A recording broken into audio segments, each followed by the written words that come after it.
Hello, hello. So, my next topic from our graduate profile technology integration is going to be the one at the very bottom on my list, citizenship. So, I found some really cool sites and games and different kind of activities for you to use if you choose to in your class that might help you with the citizenship piece.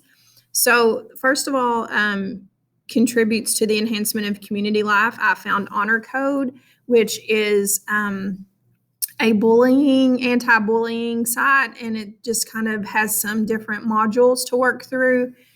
And I believe that is published by EverFi, and it has different modules to go through, and it's about bullying.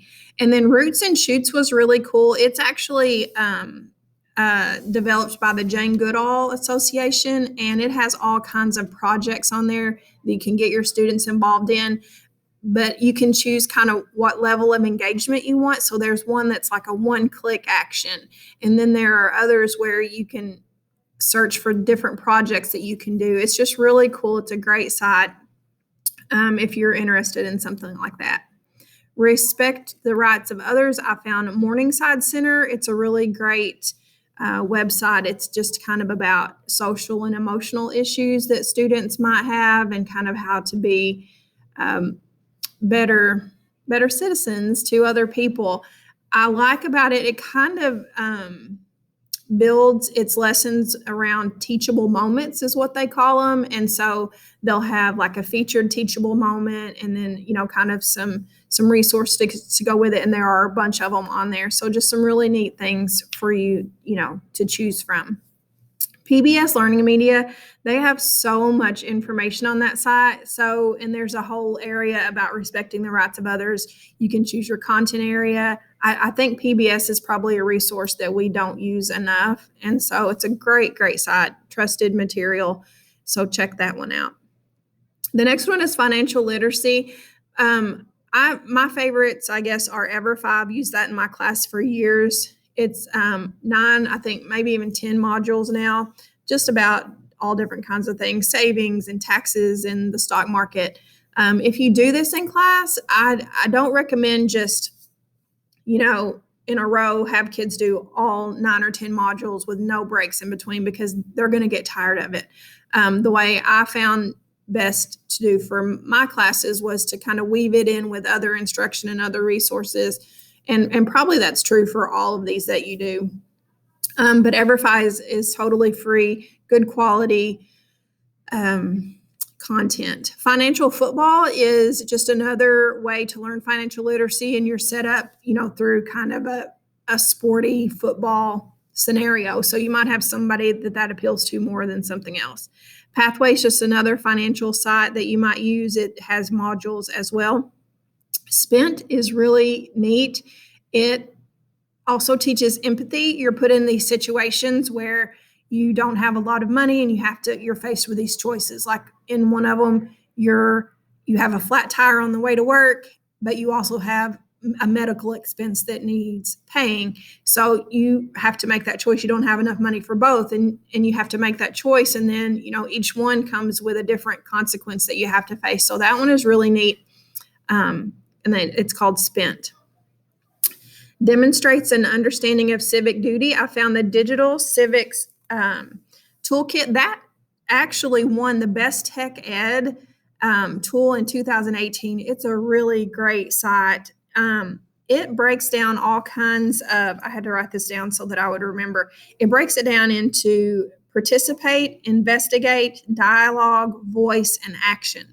So depending on, again, how much you want to do in your class, you can choose to do all of them or you can just choose one piece of it. But a lot of great content and resources in there. And again, it won, the Best Tech Ed tool in 2018. Data USA, it doesn't have lessons built into it like most of these do, but it is just a beautiful site with good current data and statistics about a lot of things in the USA: employment, business, industry, populations, cities, states.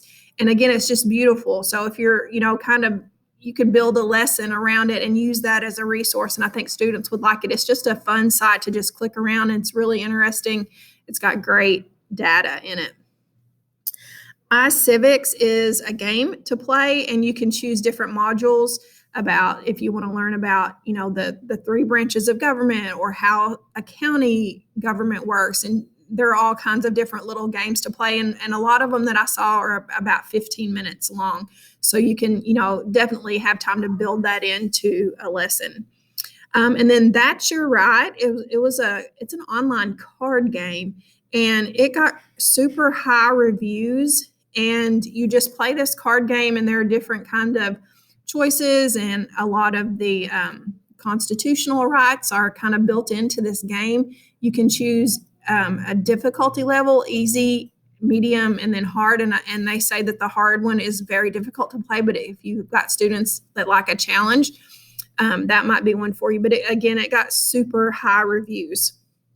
And then exhibits technology literacy. So I am a big fan of like a digital portfolio where students, put in examples of things that they can do. Like if they can create a great video with effects, or if they can do, a really great Google slide, or if they can create a blog or a website or something like that, or even, great graphic art a lot of times.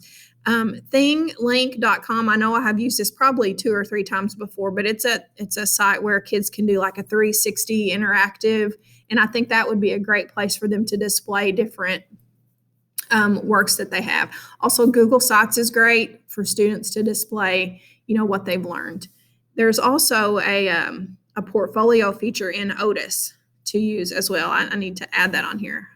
I will add that as we are talking. Otis portfolio. And then finally, displays global awareness. Parable of the Polygons. And I know that I use this one also on critical thinking, but this is it's a game. It's kind of difficult to play, but it's online, and it makes you think about excluding different people or races or different things like that. So it's just kind of a really deep thinking game. And that's why I put it in global awareness.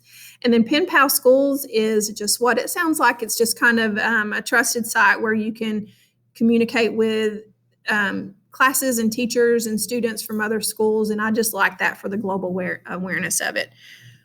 Project Noah it's a project site. It's very nature oriented, so it might fit in with science, but it's a beautiful site, and it's all about nature around the world and preserving it and appreciating it. But it has a lot of kind of like those individual projects on there, and depending on how much you want to do with your class, there's all kinds of different levels of participation. Right the World is a site where students can submit pieces of writing and have peer reviews from across the world. So other teachers and schools and classes would participate in this as well. And there's like an online poetry where you can actually speak your poem and get peer reviews on it. And then you can also review other students. And these are, a great kind of safe way for students to get that feedback that they want, and also to see what other kids around the world are doing. And you can submit written work or videos, or like I said, a poem or something like that. So Right the World is a really cool site. Quad blogging is, it's kind of neat. It's where you get in contact, you submit that you want to participate, and you're paired with 3 other schools. So that would be 4 total with you included. And you each take turns as a class. So like one week would be your class's turn, and you and your students would blog about what you're doing in class and reflecting on your learning and different things like that. And then the other 3 would comment on it, and you get some feedback and peer review from that. And so that's your week of being kind of the leader. And then the next 3-week rotation, it would be another school's turn, and it would be your class's turn to, read their blog and comment on it. So you all just take turns, the 4 of you, and that's why it's called quad blogging, because everybody has their turn to kind of be in the spotlight. But you get to see so much of what's going on in another classroom. So if you've got, your subject area, you can really see what's going on around the country and around the world in other classrooms like yours. So that's what I have for citizenship. I hope these are helpful. Again, I add to this all the time. I added some, earlier to someone else, to another topic.